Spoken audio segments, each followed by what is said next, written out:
The woman stood alone on the frozen prairie, a dark figure against an endless white landscape.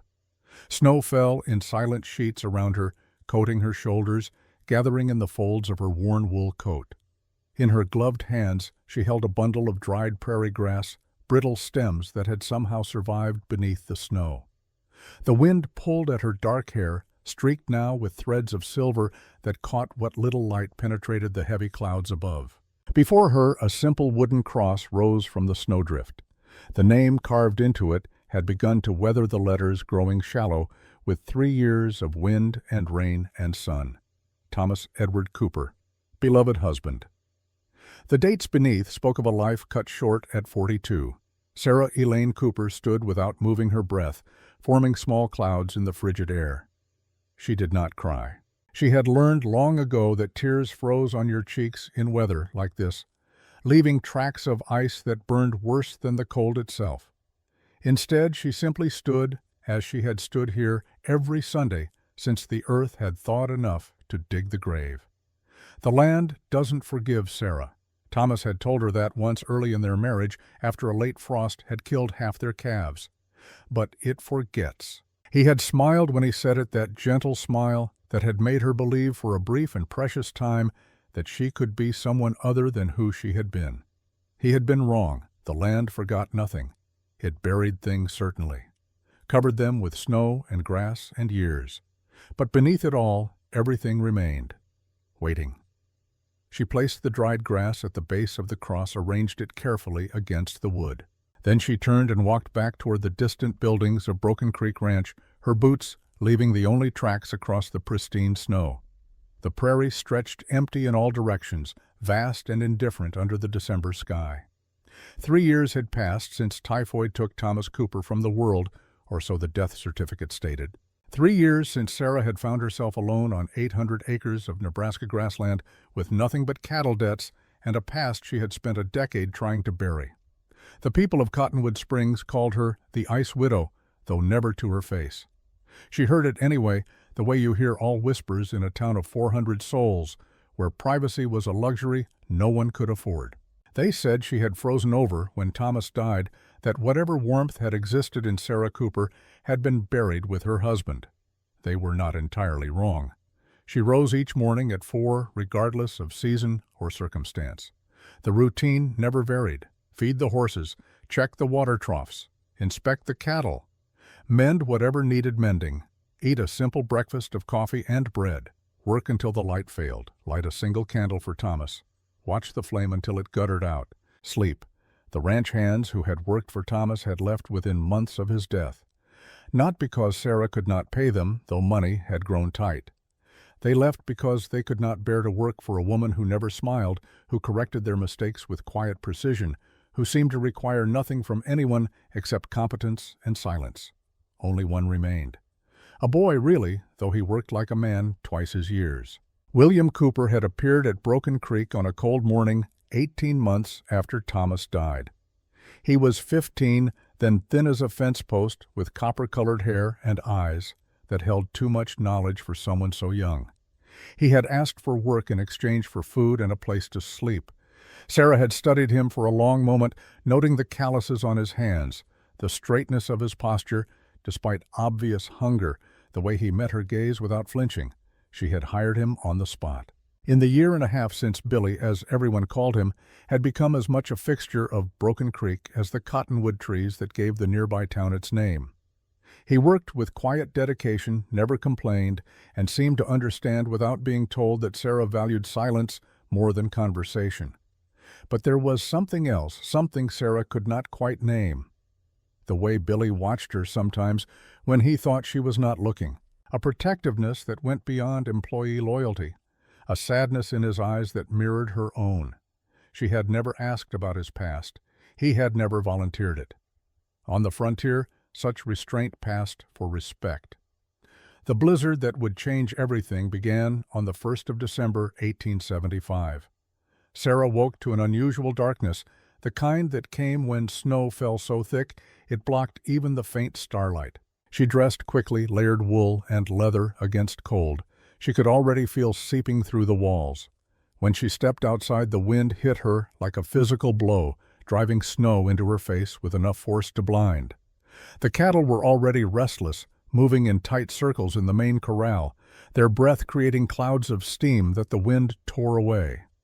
Billy emerged from the bunkhouse wrapped in blankets, his face barely visible. They worked together in silence, moving the animals to the barn, checking each one for signs of frostbite or injury. By the time they finished, dawn had arrived without bringing any real light. The world remained gray and white and hostile. In the kitchen of the main house, Sarah made coffee while Billy coiled stiff ropes near the stove. The warmth felt like a blessing. Neither spoke until they had both drunk half a cup, letting the heat work its way through their frozen hands. "That is early for a storm this heavy," Billy said finally. His voice was quiet, careful. Even the simplest statements felt like intrusions on the silence Sarah maintained. She nodded, looking out the window at the white chaos beyond. The almanac predicted a harsh winter. It appears the almanac was correct. Billy cradled his coffee cup, his young face serious. "How many head do we have now?" 87. Sarah did not need to consult any records. She carried every detail of the ranch in her mind with perfect clarity. After we lost the 12 to early frost, another silence. Then Billy said what they were both thinking. "We cannot feed 87 through a winter like this, not with hay prices what they are." "No," Sarah agreed quietly. "We cannot." She had known this moment would come, had been calculating it in her mind for months, weighing options, making plans. The ranch operated on a margin so thin that a single disaster could erase everything. A harsh winter qualified as disaster. There was a buyer in Fort Laramie, a cattle broker who paid fair prices and asked no questions. If Sarah could get the herd there before Christmas, she could sell for enough to keep the ranch solvent through spring, maybe even afford to hire help for the next season. The problem was the route. Fort Laramie lay 120 miles northwest across some of the most exposed prairie in the territory. Under normal circumstances, the journey took 8 days with a cattle herd, but these were not normal circumstances. The early blizzard had already buried the main trail under 4 feet of snow. The only passable route went through Crow's Nest Pass, a narrow valley between 2 ridges of broken rock. Crow's Nest was controlled by Jackson Blackwater and his gang of Confederate holdouts who had never accepted that the war ended 10 years ago. Sarah stood at her kitchen window, coffee growing cold in her hands, and watched snow bury her future. "I am going to Fort Laramie," she said. Billy looked up sharply. "When soon? Before the next storm?" The boy set down his cup carefully as if afraid it might break. "Mrs. Cooper, with respect, that is madness. Crow's Nest in winter. Nobody makes that crossing." "I will make it," Sarah replied. Her voice carried a flatness that discouraged argument. But Billy was not easily discouraged. "You will need help. Hands, at least 3 men for a herd that size." Sarah smiled without humor. "And where do you propose I find 3 men willing to work for a woman crossing Blackwater territory for wages I can barely afford?" Billy straightened his shoulders. "You have me. You are 17 years old. Almost 18. And I am not afraid of Blackwater." Something in his tone made Sarah turn fully to look at him. There was steel in his voice, an edge she had not heard before. "Why not?" she asked quietly. "Most people with any sense are afraid of Jackson Blackwater." The boy's jaw tightened. "Let us just say, I have my reasons." Before Sarah could pursue this cryptic response, a knock sounded at the door. Visitors to Broken Creek were rare enough that both Sarah and Billy froze. It was barely past dawn in the middle of a blizzard. No one traveled in such weather unless driven by necessity or malice. Sarah moved to the door, hand dropping instinctively to her belt. She wore no gun, had not worn one in years, but her body remembered the weight of it, the cold comfort of metal against her hip. She opened the door. Elena Abney stood on the porch snow, covering her heavy coat, her round face pink with cold and exertion. At 65, Elena ran the general store in Cottonwood Springs with the efficiency of a general commanding troops. She was also the town's unofficial historian, keeper of secrets, and, the closest thing to family, Sarah had allowed herself since Thomas died. "Elena," Sarah said, genuine concern in her voice. "What are you doing out in this?" The older woman pushed past her into the warmth, breathing hard. "I had to come, before the snow got worse." She pulled an envelope from inside her coat, protected from the weather by oilcloth. This came on the telegraph last night. The operator brought it to me because he knows we are friends, he thought I should deliver it personally." Sarah took the envelope, noting how Elena's hands trembled slightly. Not from cold. Billy, quietly observant, stood. "I will check on the horses," he said, giving them privacy. When the door closed behind him, Sarah opened the envelope. Inside was a single piece of paper, the message transcribed in the telegraph operator's careful script. "Your daughter is alive. She is with me. J.B." The world tilted. Sarah's hand, the one holding the paper, began to shake. The tremor started small, barely noticeable, then spread up her arm until her whole body was trembling. She sat down heavily in the nearest chair. Elena knelt beside her, one hand on Sarah's knee. "I did not read it. The operator told me it was marked urgent, nothing more. But I see your face now, and I know. Whatever it says, it has shaken you." Sarah could not speak, could not form words around the sudden constriction in her throat. "A daughter," Elena said softly. "In all these years, Sarah, you never mentioned a child." The paper crumpled slightly in Sarah's grip. "I gave her away 15 years ago. I thought she would have a better life without me." Elena's expression softened with understanding and sadness, "And now someone claims to have her." "Not someone." Sarah's voice emerged as barely more than a whisper. "J.B. Jackson Blackwater." The name hung in the air between them like poison. Elena's face paled. "Dear God, why would Jackson Blackwater have your daughter?" "How would he even know about her?" Sarah closed her eyes. The answer required explanations she had spent a decade avoiding, secrets that had remained buried with Thomas. "Before I married your husband," Elena said carefully, "you were someone else, were you not?" It was not quite a question. Sarah opened her eyes, met Elena's knowing gaze. "You have always known." The older woman nodded slowly. "I saw you perform once, in Omaha during the war, 1863. You were calling yourself Six-Shot Sarah then. Most remarkable display of marksmanship I ever witnessed. You shot a playing card edge on from 30 paces, then put 5 more bullets through the same hole." Sarah felt something crack inside her chest, a fissure in the ice that had protected her for so long. "Does anyone else know?" "In Cottonwood Springs, no one. I recognized you the day Thomas brought you to town as his new bride. But I saw how you looked at him, how he looked at you. I saw someone trying to leave their past behind. So I kept your secret." Why Elena stood, moved to pour herself coffee, with the casual familiarity of old friendship. "Because everyone deserves a chance to be who they want to be instead of who they were. Because I had my own past I ran from once. Because you made Thomas happy in ways I had never seen him happy." She turned back to Sarah. "But now the past has found you anyway. That is what pasts do. They wait." Sarah looked down at the telegram again. J.B., the initials of a man who had every reason to want her dead. "I have to go to Fort Laramie," she said. "Sell the cattle. Then I have to find my daughter." "You think Blackwater has her there? I do not know where else to look." Elena was quiet for a moment. "Then you will need help. Real help. Not just young Billy, brave as he is. I have no money for hired guns." "I am not talking about hired guns." Elena set down her cup. "There is a man in town. Arrived 3 days ago asking questions about cattle routes and weather. He says he works for the Western Stockmen's Association tracking rustlers. But I have my doubts." "What kind of doubts?" "The kind that come from watching someone too carefully observe everything while pretending to notice nothing." She paused. "He asked about you specifically, about Broken Creek Ranch, about your herd, about whether you planned any drives before spring." Sarah's instincts, long dormant but never truly dead, awakened. "What did you tell him?" "Nothing. But I think you should speak with him yourself. If you are making this journey, you need to know who is watching and why." The man's name was Michael Donovan, and he met Sarah at Marshall Jenkins' office in Cottonwood Springs 2 days after the telegram arrived. The marshal's office occupied a small building on the main street, drafty and spare. Jenkins himself, approaching 70 and plagued by arthritis, spent most of his time in a rocking chair by the stove. He was a good man, Sarah knew, but far past his prime, and largely ineffective against real trouble. Captain Donovan sat in the marshal's spare chair, a cup of coffee untouched on the desk before him.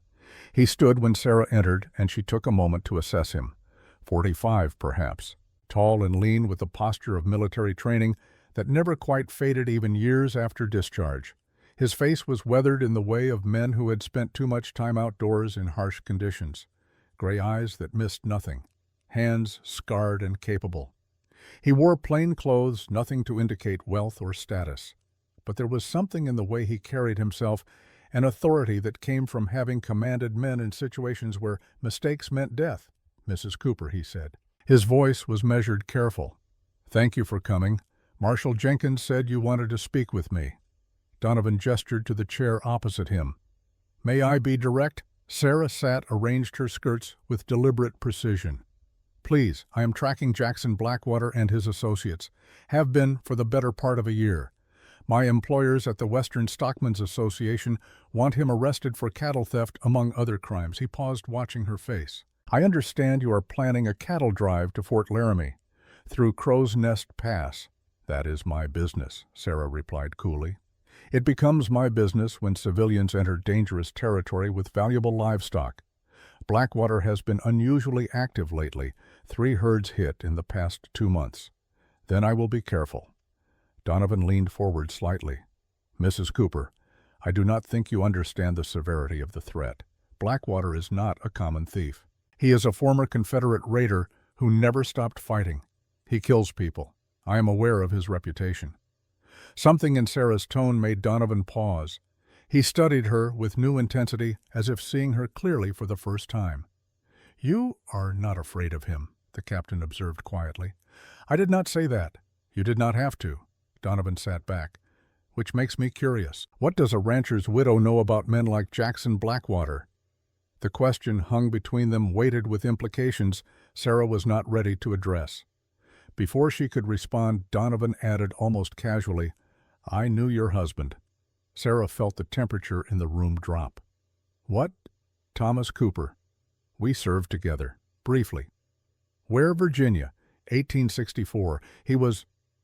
Donovan seemed to choose his words carefully. "He was liaison for intelligence operations." Sarah's mind raced. Thomas had never spoken of the war in detail, always claiming his service had been unremarkable. Clerical work, he had said. Nothing worth remembering. I was not aware Thomas did intelligence work. There was a great deal Thomas did not discuss.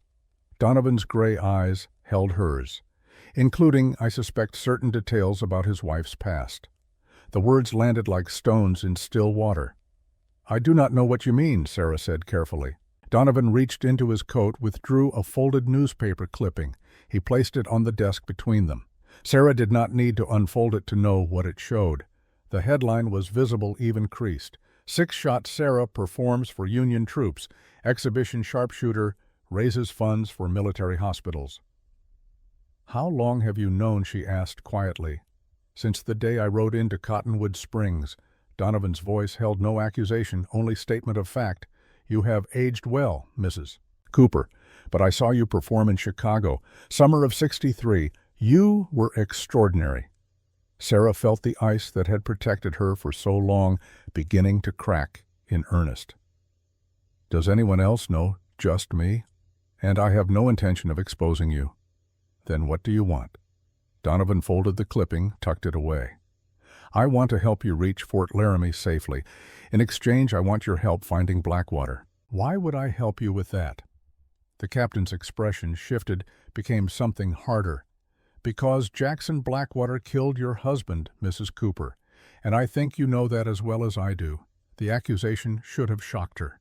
It did not. Sarah sat very still, her hands folded in her lap, her face carefully neutral. "What makes you think Thomas was murdered?" "Because Thomas wrote me letters, every month for 3 years after you married." Then they stopped. "You said he died of typhoid. The official report says typhoid, but Thomas was careful, methodical. He took precautions against disease. And the last letter I received from him 2 weeks before he died, he wrote something that I have never forgotten." Donovan pulled a worn envelope from his pocket, extracted a single page. He read aloud. "Michael, I fear I may have endangered Sarah by bringing her here. Someone has been asking questions in town about exhibitions during the war, about markswomen, about a performer called Six Shot Sarah. I have tried to deflect, but I am not as skilled at deception as you. If something happens to me, please look after her. She is stronger than she knows, but she will need help.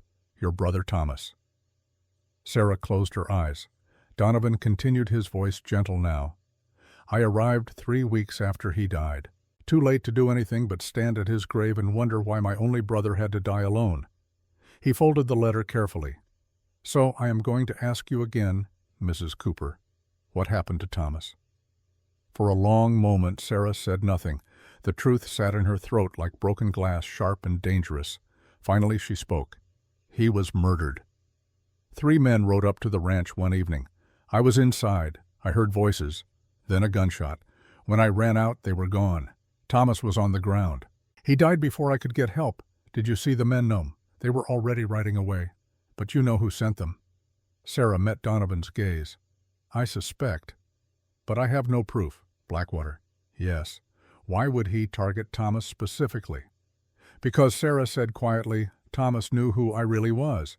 And if Blackwater was asking questions about Six Shot Sarah, he was looking for the woman who killed his brother at Copper Creek." Donovan absorbed this. Then his eyes widened slightly. "You were at Copper Creek, the ambush on Caldwell's traveling show?" Sarah nodded. "You killed 5 of Quantrill's raiders that day. The report said it was the most accurate shooting anyone had ever witnessed in combat conditions." "I killed 5 men," Sarah corrected softly. "I do not remember their faces, but I remember the sound their bodies made when they fell." She looked away toward the frosted window. "One of them was Isaac Blackwater, Jackson's younger brother. I did not know his name at the time, did not know Jackson would spend the next decade hunting for the woman who shot him.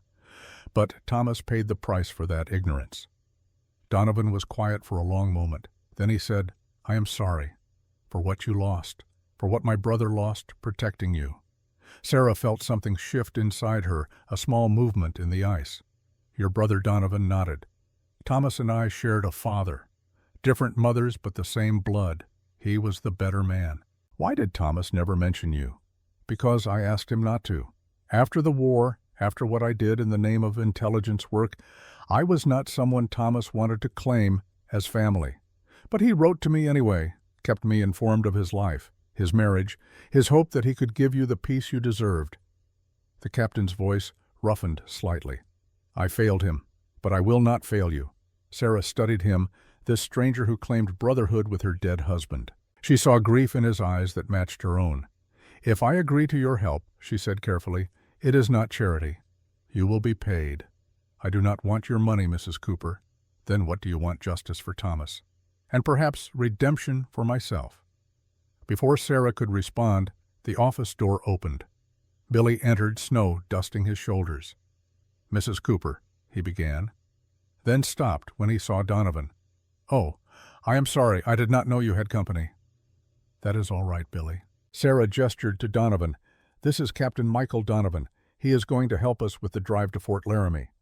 Billy's expression shifted through several emotions too quickly to name. Suspicion, concern, something else Sarah could not identify. "We do not need help," the boy said flatly. Donovan raised an eyebrow. "That is for Mrs. Cooper to decide, son." "I am not your son," Billy replied, his voice tight with sudden anger. The room went very quiet. Sarah stood. "Billy, wait outside, please." "Mrs. Cooper." "Outside." The boy hesitated, then left, closing the door harder than necessary. Donovan watched him go. Protective, that one. "He is a good worker. He is more than that," Donovan observed. "He looks at you like you are something precious he is afraid of losing." Sarah had no answer to that. They spent the next hour discussing logistics. Donovan would provide 2 additional men from the Stockmen's Association, both experienced with cattle and capable with weapons. They would leave in 3 days, giving the weather time to clear slightly. The route through Crow's Nest Pass was dangerous, but passable if they moved quickly. As Sarah prepared to leave, Donovan said quietly, "There is one more thing you should know. Yes, Thomas's last letter mentioned your daughter. He knew about her." Sarah froze.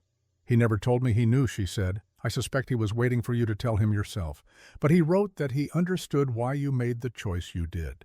and that he hoped someday you would forgive yourself for it. Tears, the first in 3 years, burned behind Sarah's eyes. She did not let them fall. "Thank you for telling me." She left before her composure could crack completely.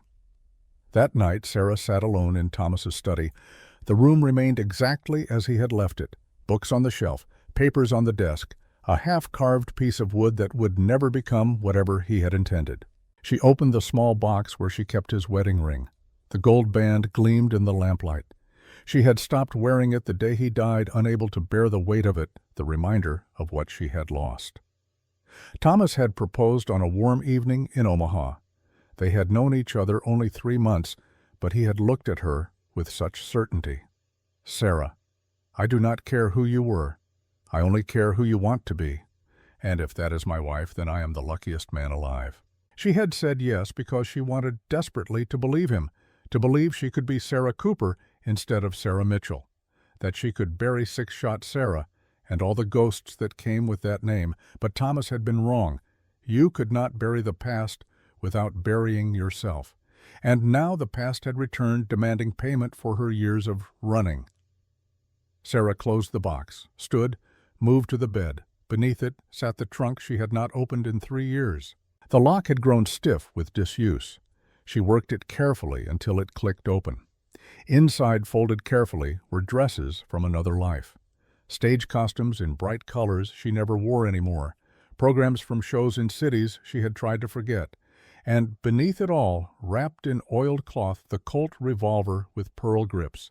Sarah lifted it out. The weight of it was familiar, comfortable in a way that frightened her. Her finger found the trigger, naturally, her thumb, the hammer. The muscle memory had never faded. She checked the action, flawless despite years of storage. She had always maintained her equipment, even when she swore she would never use it again. For a long moment, she simply held the gun, feeling its promise and its threat. Then she began to load it. Morning came cold and clear. Sarah was already dressed when Billy knocked on her door. "Come in." The boy entered, hat in hands, his expression troubled. "Mrs. Cooper, I need to tell you something." Sarah set down her coffee. "All right." Billy moved to the window, looked out at the snow-covered prairie. When he spoke, his voice was so quiet she almost missed it. "My name is not really Billy Cooper." Sarah waited. "I took that name when I came here because I wanted you to hire me. Thought if we shared a name, even by coincidence, you would trust me faster. What is your real name?" "William Isaac Blackwater." The world stopped. Billy turned to face her, tears streaming down his young face. "My father was Isaac Blackwater, Jackson's brother, the man you killed at Copper Creek." Sarah could not breathe, yet Billy continued, words tumbling out. "My mother was Rachel. She loved my father even though he rode with Quantrill. After he died, Jackson blamed her, said she made Isaac soft with her affection, said it was her fault he fell in love with a Union sympathizer's show. He took everything from her home, her family, everything." He wiped his eyes roughly. "She died 2 years ago. Before she passed, she told me about you, about the woman who shot my father during the war. She said you were just defending yourself, that it was not murder." But Jackson did not see it that way. He saw betrayal, weakness, love that made men vulnerable. Sarah found her voice. "Why did you come to work for me, Billy? If you knew what I did, because I wanted to understand." Billy met her gaze directly. "I wanted to see if you were the monster Jackson described, if you were evil, if killing my father made you heartless. And you are not a monster, Mrs. Cooper. You are just broken, like me." He pulled something from his pocket. A tintype photograph, creased and faded. He handed it to Sarah. The image showed a young woman beautiful with Billy's eyes and gentle smile. "My mother," Billy said. "Rachel. She wanted me to know that hatred destroys you faster than any bullet. She wanted me to find another way." Sarah looked at the photograph, then at Billy. This boy who had come to her carrying his father's death, looking for answers, looking for a mother perhaps just as she was looking for a daughter. "I am sorry," she said, "for your father, for your mother, for all of it. I know." Billy took the photograph back, tucked it away carefully. "That is why I am still coming with you. Not for Jackson. Not for my father's memory. For you.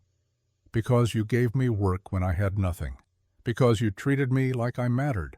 Because in the whole world you are the only person who looks at me and sees something worth protecting." The boy squared his shoulders. "Jackson has your daughter. I saw her once when I was 12. He keeps her like a prize. Molly, he calls her. She has your eyes." Sarah's heart clenched. "I am going with you to Fort Laramie," Billy continued, "and then I am going to help you get her back, because Jackson took mothers from both of us, and that has to mean something." Sarah crossed the room, put her hands on Billy's shoulders. He was taller than her now, this boy who carried so much pain. "Thank you," she said simply. They stood together in the quiet morning, two orphans of violence, preparing to cross frozen wasteland toward uncertain reunion. The day they departed Cottonwood Springs turned out to watch. It was unprecedented, a woman leading a cattle drive with only a boy and 2 hired men for company. The townspeople lined the main street, their expressions a mixture of curiosity, concern, and something that might have been respect. Elena stood on the porch of her store wrapped in blankets against the cold. She raised one hand as Sarah rode past. Sarah nodded in return. The herd moved slowly, 87 head of cattle protesting the cold, but manageable. Billy rode point his horsemanship better than anyone expected. Donovan and his 2 men, hard-faced cowboys named Patterson and Andrews, flanked the herd. Sarah took the rear position exactly where she wanted to be, where she could see everything. As they left the town behind, she glanced back once. The buildings grew small in the distance, swallowed by white prairie and gray sky. Then she turned forward toward the mountains that marked Crow's Nest Pass. Somewhere ahead, Jackson Blackwater waited with her daughter. Somewhere ahead, all debts would come due. The prairie stretched endless before them, and Sarah Cooper rode toward her, reckoning with the weight of a loaded Colt against her hip and the ghost of her daughter in her heart. Behind them, the last buildings of Cottonwood Springs disappeared into the snow. There was no turning back now. The first day of the journey passed in a silence, broken only by the wind and the steady rhythm of hooves on frozen ground. Snow covered everything, transforming the familiar prairie into alien territory where landmarks disappeared beneath white uniformity. Sarah rode at the rear of the herd, her eyes constantly scanning the horizon, watching for movement that should not be there. The cattle moved reluctantly, their breath steaming in air so cold it hurt to inhale. Billy worked the point with surprising skill, his horse responding to subtle shifts in weight and pressure. The boy had learned his horsemanship somewhere from someone who knew what they were doing. Sarah wondered if that someone had been Jackson Blackwater himself. The thought sat uneasily in her mind. Donovan rode up beside her as the sun began its descent toward the western horizon, painting the snow in shades of rose and gold. His face was weathered from the cold, but his posture remained alert, professional. "We should make camp soon," he said. "There is a line shack about 3 miles ahead." "Abandoned, but it will provide shelter from the wind," Sarah nodded. "How do you know about it?" "I rode this territory 6 months ago tracking Blackwater. He uses the shacks as waypoints, leaves supplies hidden for his men, and you did not destroy them." Donovan's expression was unreadable. "I considered it. But destroying a man's supplies in winter is the same as killing him. Even outlaws deserve better than freezing to death." Sarah considered this, noting the distinction. "Even after what Blackwater did to Thomas, you would not condemn him to die of cold." "Justice and vengeance are not the same thing, Mrs. Cooper. Though I will confess the line between them grows thinner every year." They rode in silence for a moment. Then Sarah asked the question that had been forming since they left Cottonwood Springs. "Why did Thomas never tell me about you?" In 3 years of marriage, he never once mentioned having a brother. Donovan was quiet for so long, Sarah thought he would not answer. When he finally spoke, his voice carried the weight of old shame. "Because I asked him not to. After Andersonville, after what I did there, I was not someone Thomas wanted to claim as family." Sarah knew about Andersonville, the Confederate prison, where Union soldiers had died by the thousands from disease and starvation. "What did you do there?" "I ran intelligence operations inside the camp. Identified Confederate guards who could be turned, who could provide information, used prisoners as assets without their knowledge or consent." His jaw tightened. 37 men died because of intelligence I passed. The Confederates discovered we had informants and executed anyone they suspected, guilty and innocent alike. Sarah heard the pain beneath his controlled tone. You were following orders. Orders do not absolve us of our choices, Mrs. Cooper. I knew what I was doing. Knew men would die. I did it anyway, because winning the war mattered more than individual lives. He looked at her directly. Thomas understood necessity. But he also believed there were lines we should not cross even in war. After Andersonville, he told me I had crossed too many. He still wrote to me, still called me brother, but he asked me not to visit, not to be part of his new life. And you honored that request until he died. Then it no longer mattered what he wanted. Sarah understood that particular grief the way death transformed obligation into longing. She had spent 3 years honoring Thomas's memory by maintaining the ranch exactly as he had left it, preserving a life that no longer existed. They reached the line shack as darkness fell. It was a crude structure, barely more than 4 walls and a roof, but it blocked the wind and contained a small stove that Patterson quickly coaxed into providing heat. The cattle settled into a natural hollow nearby, sheltered by a rise in the land.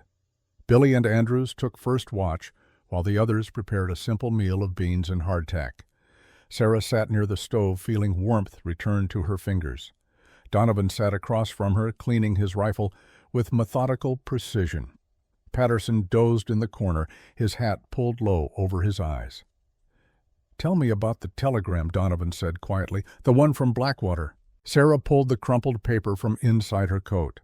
She had read it so many times the words had become meaningless symbols, divorced from the reality they represented. She handed it to him. Donovan read it twice, his expression growing darker.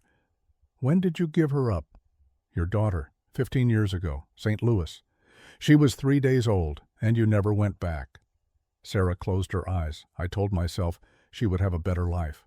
That I was too young, too poor, too damaged to be anyone's mother. I told myself 1,000 lies that all meant the same thing. I was a coward. That does not make you a coward." Donovan's voice was unexpectedly gentle. "It makes you human." Sarah opened her eyes, met his gaze. "I left my daughter in a basket on a doorstep like unwanted baggage. There is no justification for that. No absolution. Perhaps not. But there is understanding." He folded the telegram, handed it back. "Blackwater having her changes everything you know. This is not just about cattle anymore." "It was never just about cattle," Sarah replied. Outside, the wind picked up, howling around the shack's corners. Snow began to fall again, heavy and relentless. The second day dawned gray and cold.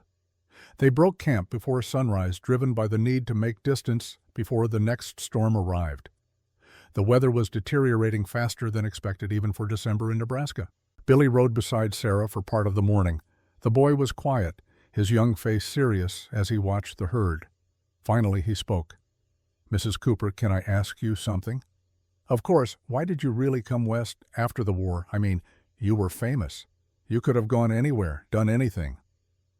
Sarah considered the question. The true answer was complicated, layered with decisions she still did not fully understand. "I was tired," she said finally. "Tired of performing. Tired of being looked at like I was something exotic instead of human. Tired of carrying guns and pretending violence was entertainment." She watched a hawk circle overhead, riding the wind. Thomas offered me quiet. A chance to be ordinary. That seemed like the greatest gift anyone had ever given me.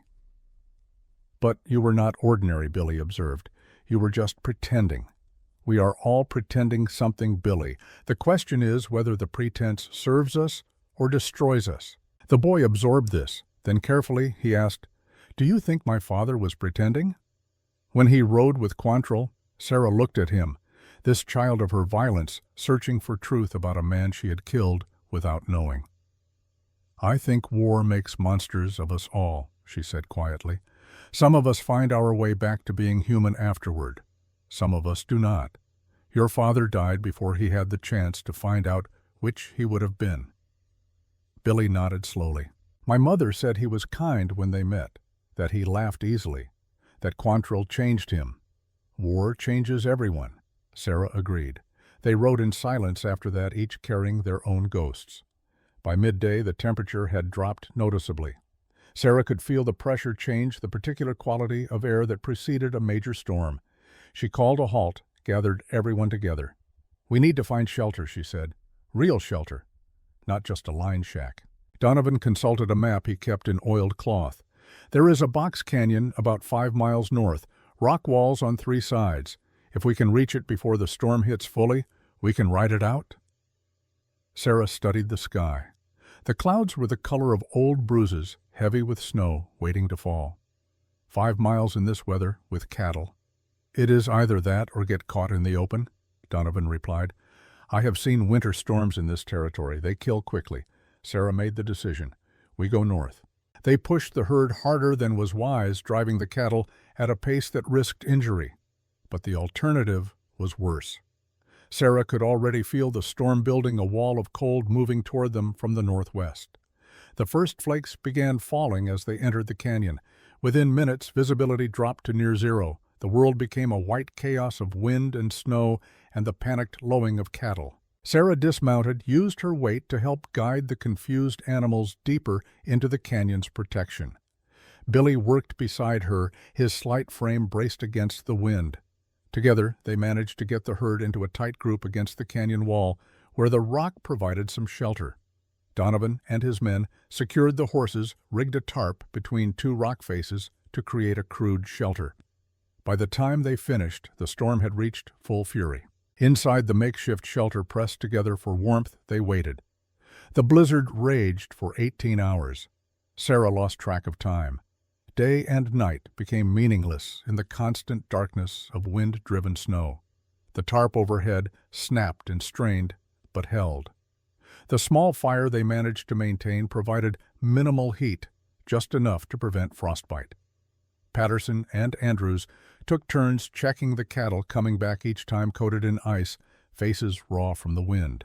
The herd had huddled together, their combined body heat keeping them alive.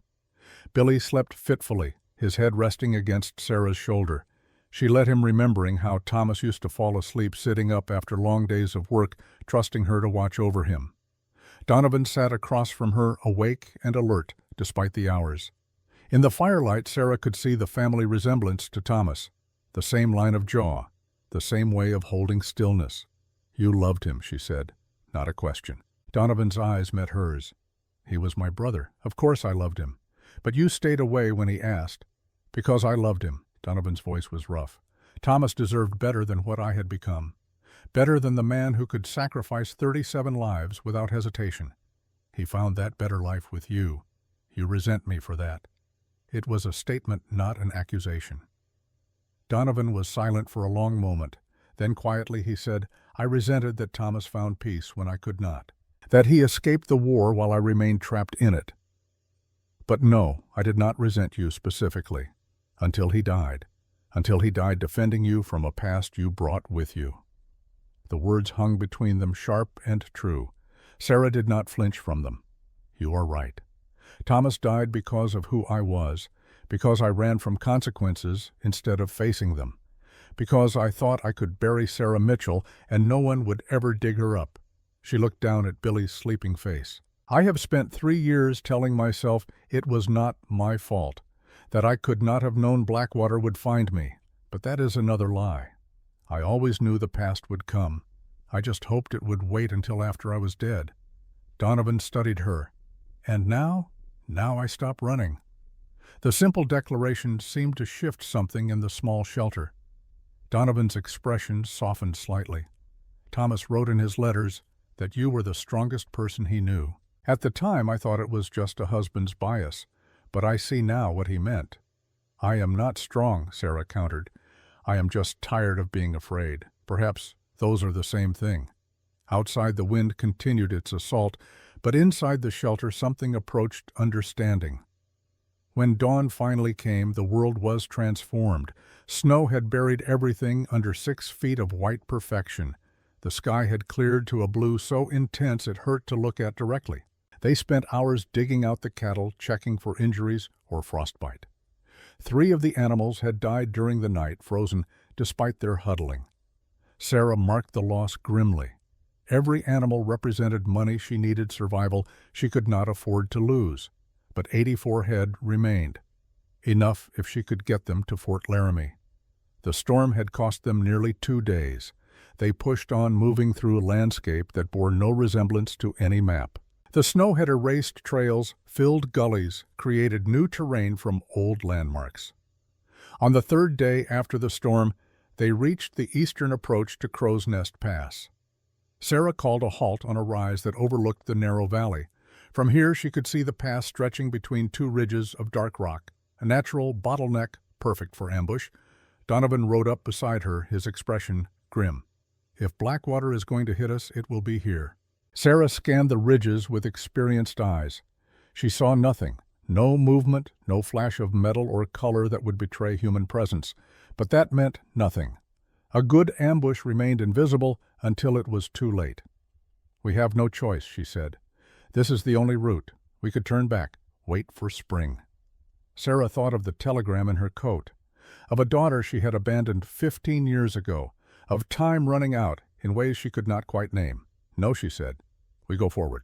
They entered the pass in the early afternoon with the sun high overhead, casting sharp shadows on the snow. Sarah positioned herself at the rear again, where she could watch their back trail. Billy rode point. Donovan and his men flanked the herd rifles ready. The cattle moved nervously, sensing the tension in their handlers. They made it halfway through before the rider appeared. She came from the north ridge, a single figure on horseback, moving with the confidence of someone who knew they were expected, not approaching with the speed of attack, but with the deliberate pace of delivery. Sarah's hand moved to her Colt fingers, resting on the grip without drawing. The rider was young. Even at a distance, Sarah could see that. Slender and straight-backed, wearing a heavy coat and wide-brimmed hat pulled low. As the rider drew closer, Sarah felt her breath catch. The girl was perhaps 15 years old. Dark hair escaped from beneath her hat, framing a face that was angular and fine-boned. But it was her eyes that stopped Sarah's heart. They were her own eyes looking back at her across 15 years and a lifetime of choices. The girl reined in her horse 20 yards from where Sarah sat, frozen on her mount. For a long moment they simply looked at each other. Then the girl spoke, her voice clear and hard despite her youth. "Sarah Mitchell." Sarah found she could not speak, could only nod.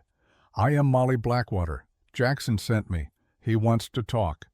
The name pierced Sarah like a blade. Molly, the name she had written in the letter left with her baby daughter. A name this girl should not know, could not know unless you, Sarah, managed. "You are your daughter." The girl's voice was flat, emotionless. "Though I prefer Molly Blackwater, it is the only name that ever mattered." Billy had ridden back to join them, his face pale with shock. "Molly," he said, "you are Sarah's daughter." The girl's eyes widened as she recognized him. "Billy? What are you doing with—" She stopped, understanding dawning across her face. "He did not tell you," she said, "that the woman you have been protecting is my mother." Billy looked between them, his expression shattered. You knew I worked for her." "Of course I knew." Molly's composure cracked slightly. "Jackson knows everything that happens in this territory. He has known where you were since the day you left." Sarah felt pieces clicking into place, a puzzle she had not known she was solving. "You two know each other," she said. Molly looked at her, and for the first time Sarah saw emotion beneath the hard exterior. Pain, longing, anger. All of it compressed into a look that lasted only seconds before the mask returned. "We knew each other as children. Jackson would bring me to visit my mother sometimes before she died 2 years ago. We were friends in the way children of enemies can be friends when adults are not watching." She turned her horse slightly. "Jackson is waiting at the north end of the pass. He asks that you come alone. He swears on Isaac's grave that no harm will come to you or your people." Sarah's mind raced. Every instinct screamed trap, but her daughter sat before her real and alive, and so heartbreakingly young. "I will come," Sarah said. Donovan urged his horse forward. "Mrs. Cooper, that is madness. You cannot trust Blackwater's word." Sarah looked at him. Then she looked at Molly. "I have to," she said simply. Molly's expression shifted again, something like respect flickering across her face. Follow me. Bring one person if you must. But no weapons. Sarah dismounted, removed her gun belt, handed it to Billy. Stay with the herd, she told him. If I am not back by sunset, take them back to Cottonwood Springs, Mrs. Cooper. Billy's voice broke. Promise me. The boy nodded, tears streaming. Sarah turned to Donovan. You are coming with me. It was not a request. Together they followed Molly deeper into the pass. The camp was not what Sarah expected. Instead of a bandit hideout, she found a community. Rough wooden structures clustered around a central fire pit. Women mending clothes, children playing in the snow. Men repairing equipment with the easy competence of people who knew their work. These were not hardened criminals. They were refugees survivors, people who had found shelter in the only place that would take them. Molly led them to the largest structure a cabin built against the rock face. She dismounted, gestured for them to do the same. He is inside, she said. And Captain Donovan, he knows who you are. He asks that you remember you're here under truce. Donovan's jaw tightened, but he nodded. Sarah stepped toward the door. Before she could enter, Molly's hand caught her arm. For what it is worth, the girl said quietly, he is not what you think he is. Then she released Sarah and stepped back. Inside the cabin was warm and surprisingly well appointed. Books on rough shelves, a table with maps spread across it, and sitting in a chair near the fire, a man who looked older than his years. Jackson Blackwater rose as they entered. He was tall, lean, with gray threading through dark hair. A scar ran from temple to jaw, old and white, but it was his eyes that caught Sarah. They held no madness, no cruelty, only exhaustion and pain. Sarah Mitchell, he said. His voice was rough, as if speaking hurt. Or should I say Sarah Cooper?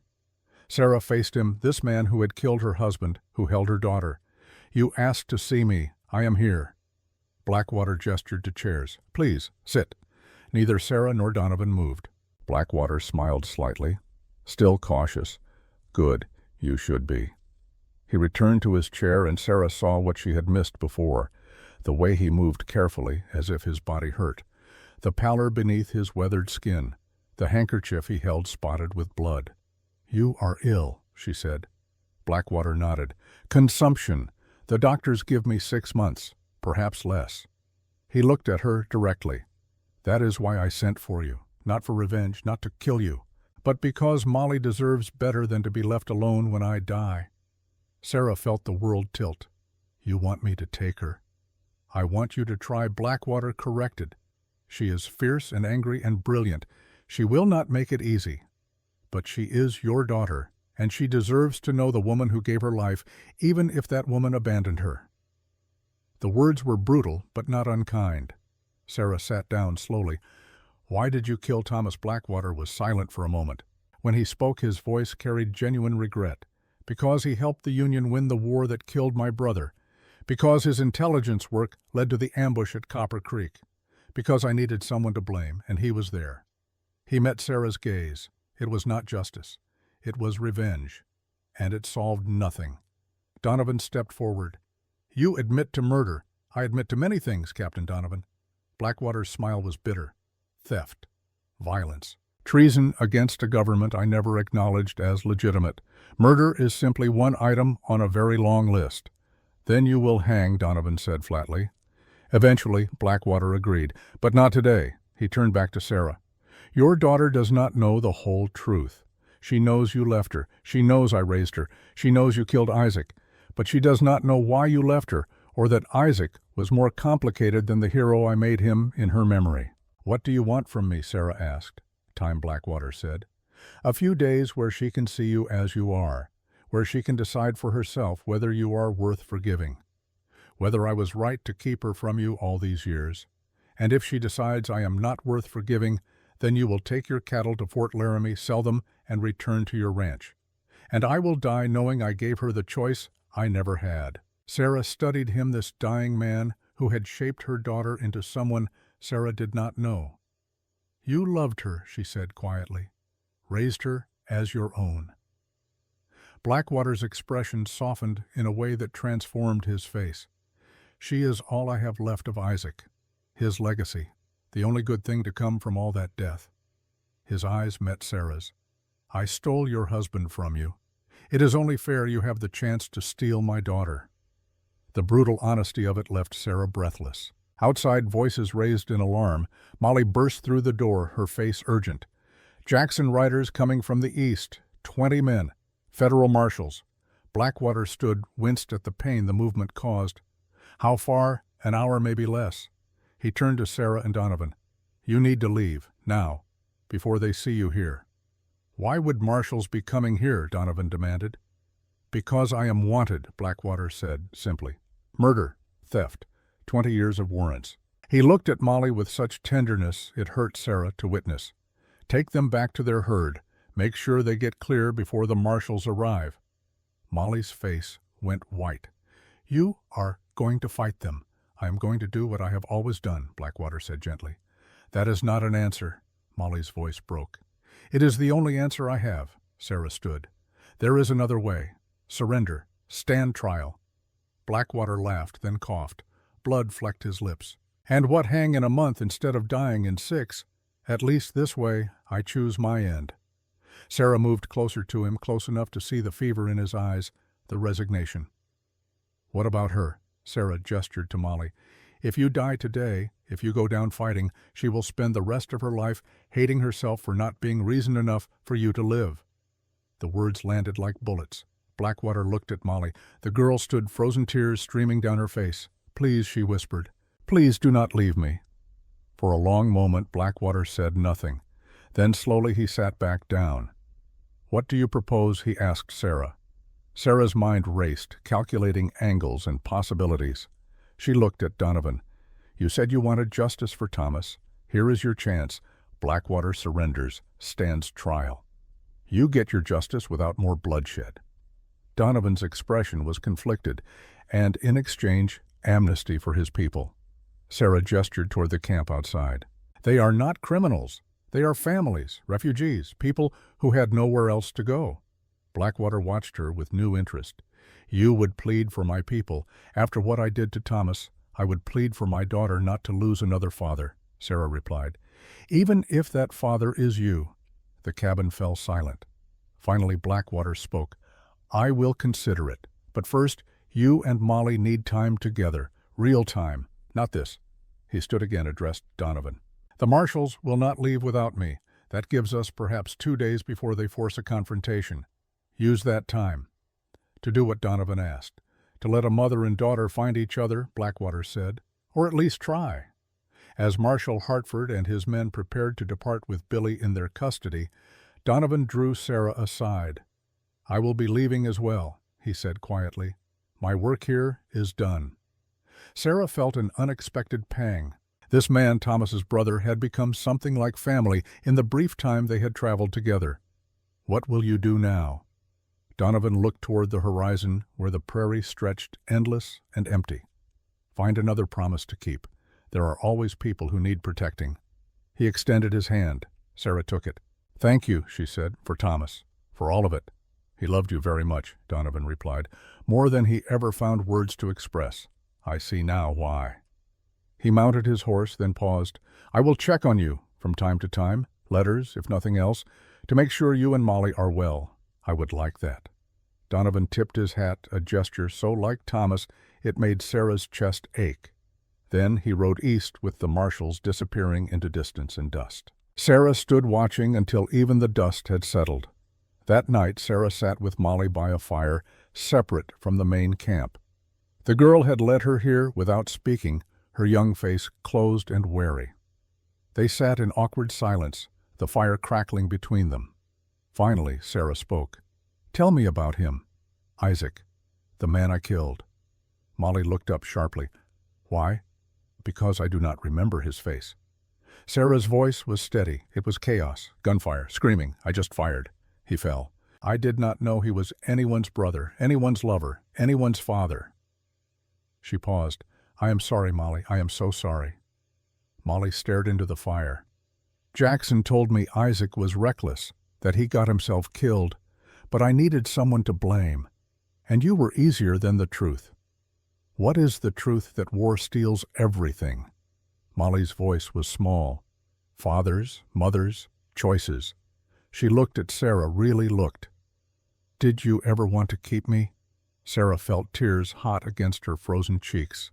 Every single day since. Why did you not? I was 24, alone, terrified.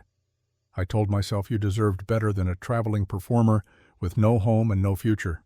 I told myself I was giving you a chance. Sarah's voice broke. But the truth is, I was afraid. Afraid I would fail you. Afraid I would damage you the way my own mother damaged me. So I ran. And I have lived with that cowardice every day for 15 years. Molly was quiet for a long time. Then slowly her hand reached across the space between them. Sarah took it. They sat like that. Mother and daughter hands clasped across 15 years of absence, surrounded by firelight and falling snow. Neither spoke. Words felt inadequate to the moment. But when Molly leaned against Sarah's shoulder and Sarah wrapped her arm around her daughter, something cracked open in both of them. Something frozen for too long. In the distance, Blackwater watched from the shadows. He coughed into his blood-stained handkerchief, his time running out like sand through fingers. But for now, in this moment, he had given Molly what he could not give himself. A chance at something other than anger. A chance at peace. The fire burned low, and mother and daughter held each other against the cold, against the past, against everything that tried to keep them apart. And for the first time in 15 years, Sarah felt something like hope. Dawn broke cold and clear over Crow's Nest Pass, painting the snow in shades of pink and gold. Sarah woke to find Molly's bedroll empty beside her, the blanket still holding faint warmth from her daughter's body. Panic seized her chest. She stood quickly scanning the camp. The central fire still burned, tended by an older woman who nodded a greeting. Other figures moved about their morning routines. But no Molly. Sarah found her on the cliff edge where the pass opened toward the eastern plains, a telescope pressed to her eye. The girl stood motionless, her silhouette sharp against the brightening sky. Molly, Sarah said softly, not wanting to startle her, "I thought you had left." Molly lowered the telescope, turned to face her mother. "Like you did." The words stung, but Sarah accepted them. She had earned that pain. Molly handed her the telescope without further comment. Riders. Coming from the east, 20 men, maybe more. Sarah looked. In the distance, dark figures moved across white landscape in organized formation. Even at this range, she could see the glint of metal, federal badges catching first light. "How long have you known?" Sarah asked quietly. About the marshals, Molly's voice was carefully neutral. "A week. Jackson sent Billy to you because he knew this was coming. He wanted me safe before," her voice caught. "He is going to die. Fighting, is he not? Because that is all he knows how to do." Sarah lowered the telescope, looked at her daughter's profile. Molly was trying to stay composed, but her jaw trembled slightly. 15 years old and already intimate with loss. "Not if I can help it," Sarah said. They returned to camp together. Jackson was already awake, standing near the central fire with Donovan and several of his men. He looked worse in daylight, his skin waxy, his movements careful. The consumption was eating him from inside. He saw Sarah and Molly approaching, read their expressions. How many, he asked Molly. "At least 20, the girl reported. Federal marshals. They will be here within 2 hours. Jackson nodded as if he had expected this. His men shifted uneasily, hands moving toward weapons. The camp, which had seemed peaceful in firelight, now bristled with tension. Sarah stepped forward. "Jackson, there is another option, besides fighting." Blackwater's scarred face showed bitter amusement. "And what would that be? Mrs. Cooper's surrender stand trial, so I can hang in comfort instead of dying here?" "Yes," Sarah said simply. The word fell into silence. Even Blackwater's men stopped moving, shocked by the suggestion. "You cannot be serious," one of them said. "A heavy-set man with a Confederate cavalry hat. Let them take Jackson." After everything, Sarah ignored him, kept her focus on Blackwater. "You brought me here for Molly, to give her a mother before you die. But if you go down fighting today, what does she have? A dead surrogate father and a mother she barely knows. Is that the legacy you want to leave her?" Jackson's expression hardened. "Better I die on my feet than at the end of a rope." "Is it?" Sarah pressed. "Or is that just pride talking? The same pride that kept you fighting a war that ended 10 years ago."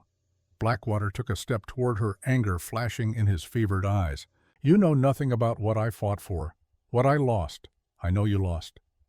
Isaac, Sarah said quietly. I know that loss has driven you for 15 years. I know because I understand it. I lost my daughter, lost Thomas, lost myself for a long time. She moved closer to him, close enough to see the blood vessels broken in his eyes, the tremor in his hands. But I also know that Molly deserves better than inheriting your war. She deserves a chance to be something other than the orphan of violence. Molly made a small sound, quickly suppressed. Blackwater looked at her, this girl he had raised, and something in his face crumbled. Before he could respond, Donovan spoke up. There may be another way. All eyes turned to him. The captain pulled a folded document from inside his coat. His expression was troubled, as if he was making a decision that cost him something essential. I need to tell you all something, he said, something I should have disclosed from the beginning. He looked at Sarah. I am not just Western Stockmen's Association. During the war, I was Union intelligence. After Andersonville, I was transferred to domestic operations, identifying Confederate assets, recruiting operatives. Sarah felt ice form in her stomach. Where is this going? Captain Donovan's jaw tightened. Thomas was not just my brother, he was my handler. And you, Mrs. Cooper, were not just an exhibition shooter raising funds. You were an intelligence courier. The words detonated like artillery.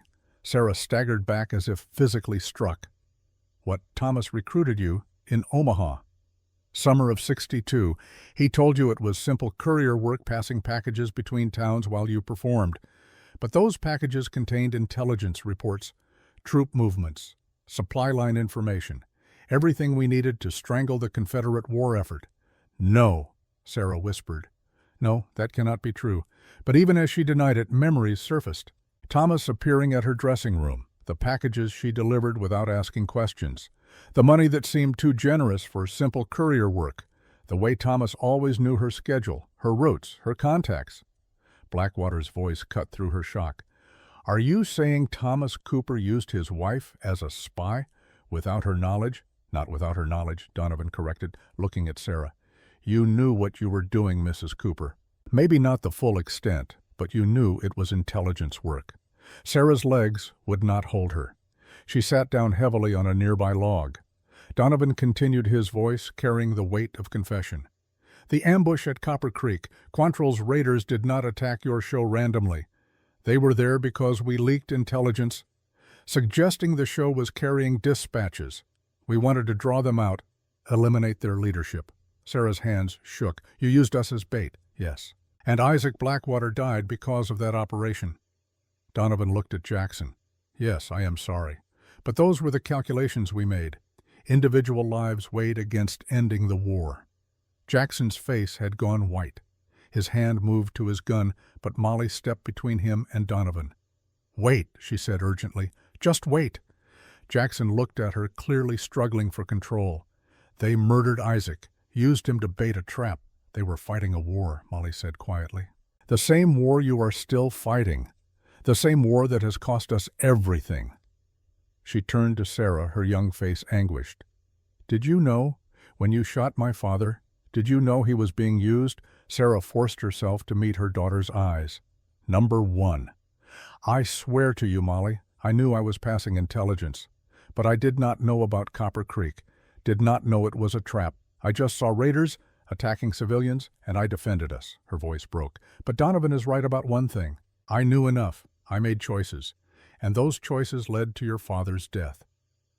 The camp had gone completely silent. Even the wind seemed to have stopped. Then Billy spoke, his young voice steady despite everything. None of this matters right now. The marshals are coming. We can sort out guilt and blame later. Right now we need a plan. He looked at Jackson.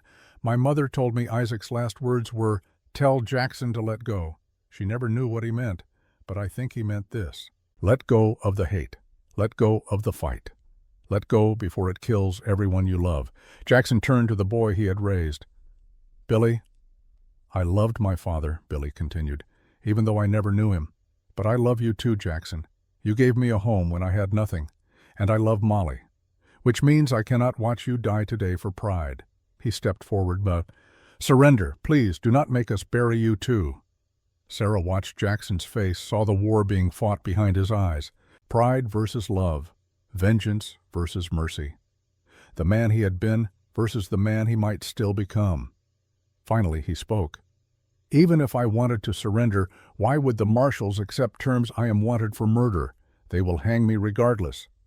That is where my leverage comes in, Donovan said quietly. He held up the document he had pulled earlier. This contains copies of intelligence reports Thomas and Sarah compiled during the war. Names and dates of Confederate collaborators who have been living free for 10 years. Some of them are now very powerful people. How powerful? Sarah asked. 3 current United States senators, 2 governors, 1 federal judge. Jackson let out a low whistle. You are proposing blackmail. I am proposing negotiation, Donovan corrected. These documents go public unless we make a deal. Jackson gets medical parole, dies at home, not in a cell. Billy gets reduced sentence for past crimes. Sarah gets full immunity and custody of Molly. And if they refuse, Jackson asked. Then I release everything, and Washington spends the next decade in scandal. Trust me, they will deal. Sarah stood moved to Donovan. You kept this quiet all these years. Why reveal it now? Because Thomas asked me to protect you if anything happened to him. Donovan met her gaze. This is how I honor that promise. The sound of hoofbeats interrupted them. A rider appeared at the canyon entrance, moving fast. One of Blackwater's scouts. They are here, the man called, forming up at the eastern approach. Leader wants to parley. Jackson looked at his assembled people, the families, the children, the men and women who had followed him because they had nowhere else to go. Then he looked at Molly. Call them in, he said quietly. Let us talk. The man who rode into camp 20 minutes later was older than Sarah expected. Marshal William Hartford had to be approaching 60, his face weathered by decades of frontier service. But his eyes were sharp and his bearing suggested competence. He dismounted slowly, hands visible and empty. 2 deputies flanked him, also unarmed per the terms of parley, Jackson Blackwater, Hartford said. His voice carried no particular emotion. Been hunting you for 5 years now. And now you have found me, Jackson replied. What happens next depends on how reasonable you are feeling, Marshal. Hartford's eyes swept the camp, taking in the families, the crude structures, the children watching from doorways. This is not what I expected. What did you expect? A bandit fortress, something like that. Hartford turned his attention to Sarah and Donovan. Mrs. Cooper. Captain Donovan. Interesting company you keep. Donovan stepped forward. Marshal Hartford. We met once, Shiloh 62. You served under Colonel James Cooper. Hartford's expression shifted to surprise. James Cooper was your father? Yes, sir. The marshal was quiet for a moment. Your father saved 12 men at Shiloh. I was one of them. He died buying us time to retreat. I know, Donovan said quietly, which is why I am hoping you will hear me out now. Over the next hour, they negotiated. Donovan presented his terms carefully, not revealing the full contents of his documentation, but making clear he had leverage. Hartford listened, his weathered face growing progressively grimmer. Finally, the marshal spoke. You are asking me to let a wanted murderer die free, to give amnesty to known criminals, to suppress evidence that could bring down powerful men. I am asking you to choose between rigid justice and practical mercy, Donovan countered. Jackson Blackwater is dying. Consumption will kill him within months, regardless of what you do. His people here are not criminals, they are refugees, and the men named in those documents have already escaped justice for a decade. A few more months will not matter. Hartford looked at Jackson. You killed people, stole cattle, terrorized this territory for years. I did, Jackson acknowledged, and I will answer for it when I die to whatever judgment waits beyond. But these people, he gestured to the camp, they deserve better than to be punished for my choices. The marshal studied him. Then he looked at Sarah.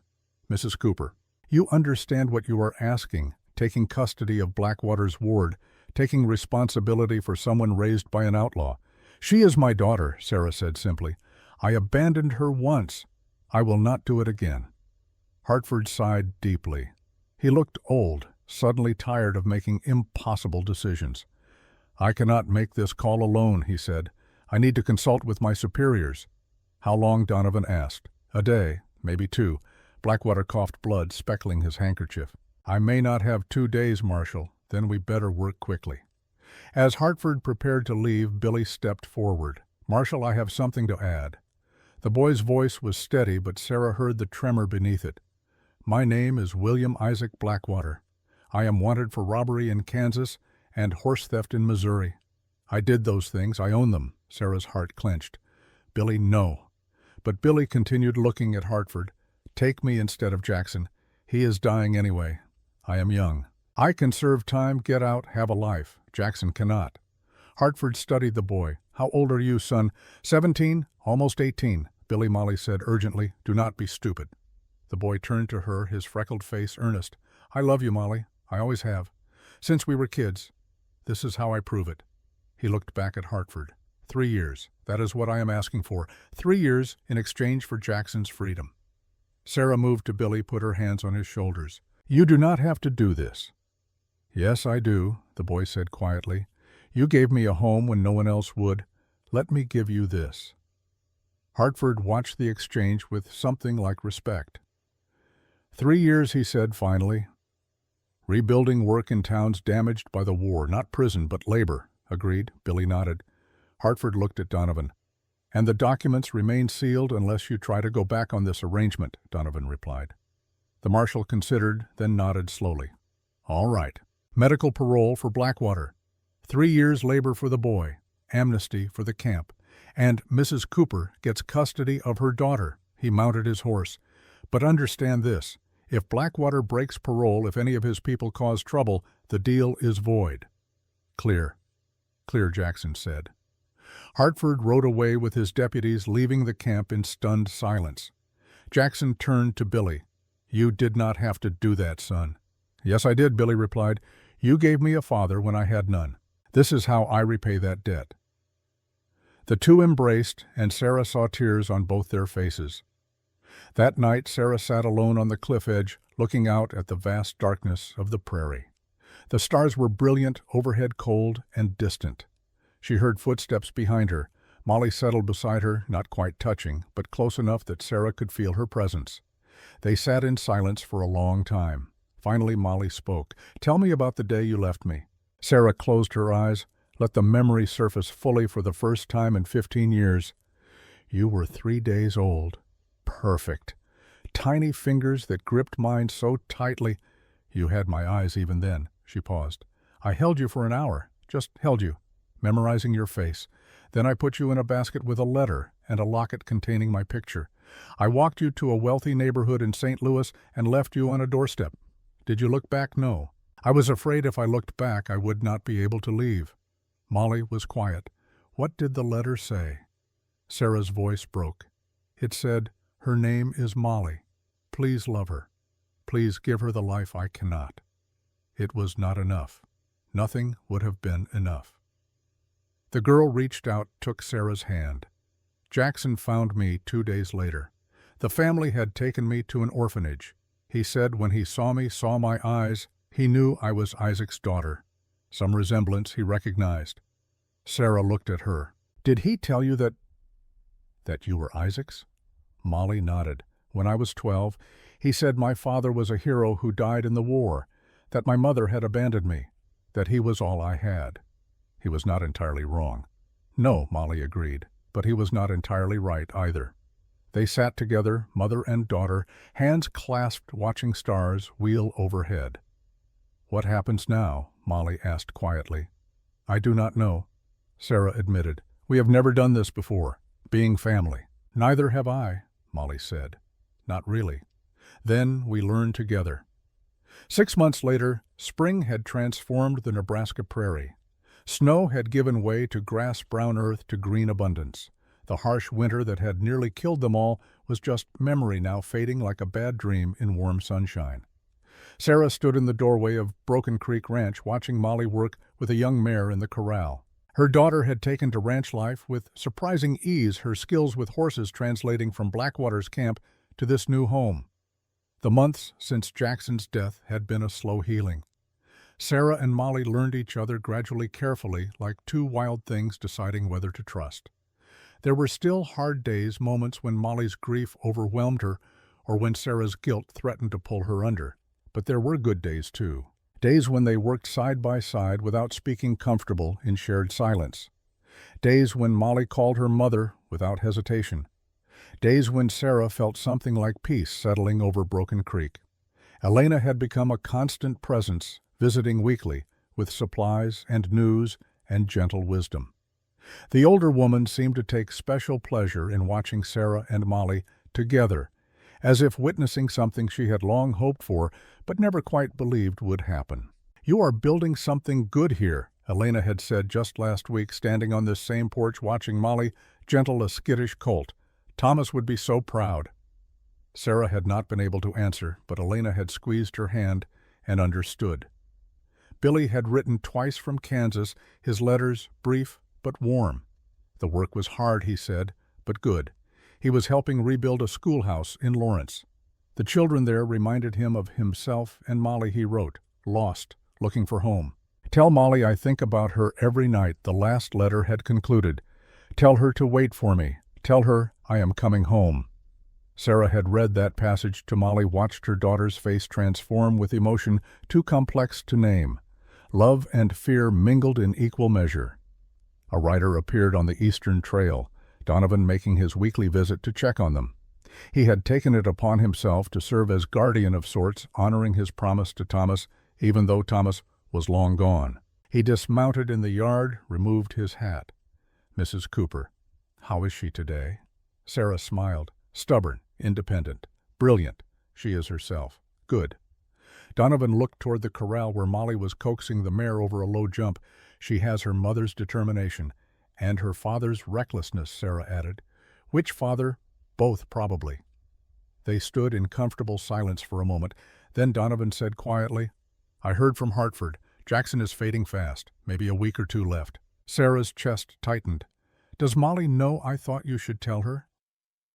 That evening, Sarah and Molly rode north toward the small cabin on the edge of Sarah's property where Jackson had been living out his final months. The medical parole had allowed him to die in peace, tended by a few loyal men who had stayed with him. They found him propped up in bed, gaunt and pale but conscious. His eyes lit up when Molly entered. "There is my girl," he said, his voice barely above a whisper. Molly sat beside him, took his hand carefully. "How are you feeling?" "Like a man at the end of a long road," Jackson replied. "Tired, but at peace."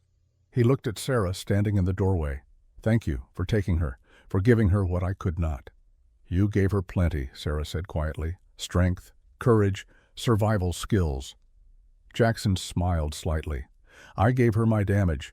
You are giving her the chance to heal from it." Over the next hour, they sat with him. Molly told him about the ranch, about learning to gentle horses, about the letters from Billy. Jackson listened.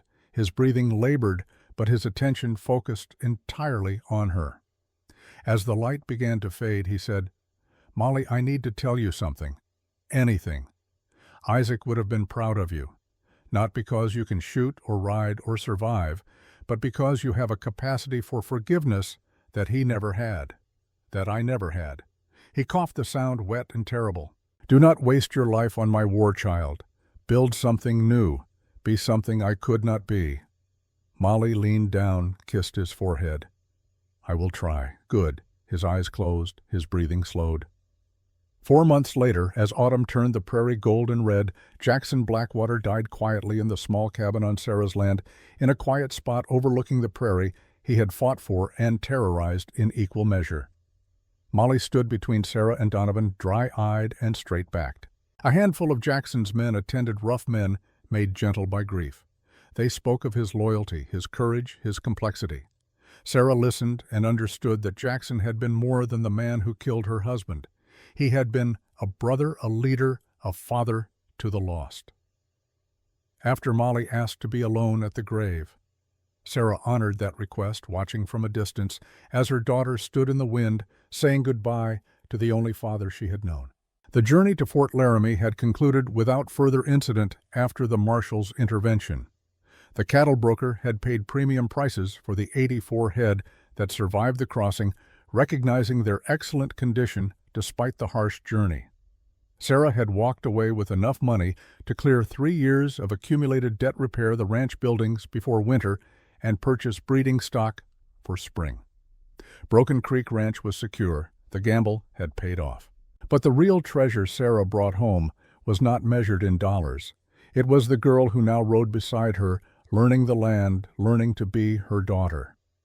The county fair came to Cottonwood Springs in late summer, bringing with it the usual chaos of competitions and exhibitions and celebration. Sarah had not planned to attend content to stay at the ranch with Molly and the endless work of the season. But Elena had other ideas. The older woman appeared at Broken Creek one morning with a determined expression Sarah had learned to recognize. "You are performing," Elena announced. "No arguments. I have not performed in over a decade," Sarah protested. "Then it is time you remembered who you are." Elena's voice softened. "Not just Sarah Cooper the widow, not just six-shot Sarah the legend, but both. All of you." Sarah looked at Molly, who was listening from across the room. "What do you think?" Molly's face showed surprise at being consulted. "I think it would be interesting to see what all the fuss was about." So, on a clear August afternoon, Sarah found herself standing in the exhibition area of the Cottonwood Springs County Fair.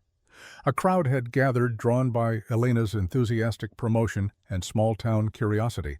Sarah wore her old exhibition clothes, carefully preserved all these years. The gun belt fit perfectly, as if no time had passed. As Sarah adjusted the leather, Molly noticed something that made her pause. "You are wearing it again," the girl said softly. Sarah looked down at her left hand. The gold band gleamed in the afternoon sunlight. Thomas's ring returned to its place after 3 years of absence. "Yes," Sarah said simply, "because of me, because of everything, because I am ready to remember him without drowning in the grief, because you deserve a mother who is whole, not just the broken pieces I have been carrying." Molly reached out, touched the ring gently. "He would be proud of you." Sarah's throat tightened. "I hope so." Beside her stood Molly, similarly armed, wearing a smaller version of Sarah's outfit that Elena had commissioned. The announcer, Marshall Jenkins, pressed into service, called out in his reedy voice, "Ladies and gentlemen, boys and girls, today we have a special treat. Sarah Mitchell Cooper, known to some as Six Shot. Sarah will perform with her daughter, Molly Cooper." Sarah felt Molly stiffen slightly at the name. Cooper, not Blackwater. They had discussed it, and Molly had chosen. Not erasing her past, but claiming her future. They performed together, matching shots with the synchronization of long practice. Sarah shot playing cards edge on. Molly hit coins tossed in the air. Together they created patterns of bullets in wooden targets that drew gasps from the crowd. When it was over, the applause was thunderous. As they walked away, Molly asked quietly, "How do you do it? Perform for them, knowing what you have done." Sarah considered the question. "Because I am not performing for them.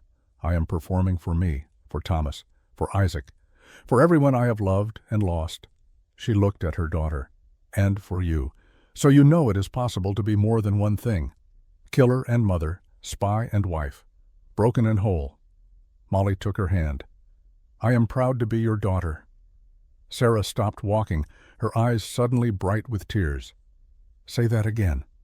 Molly's voice was stronger now, more certain. "I am proud to be your daughter."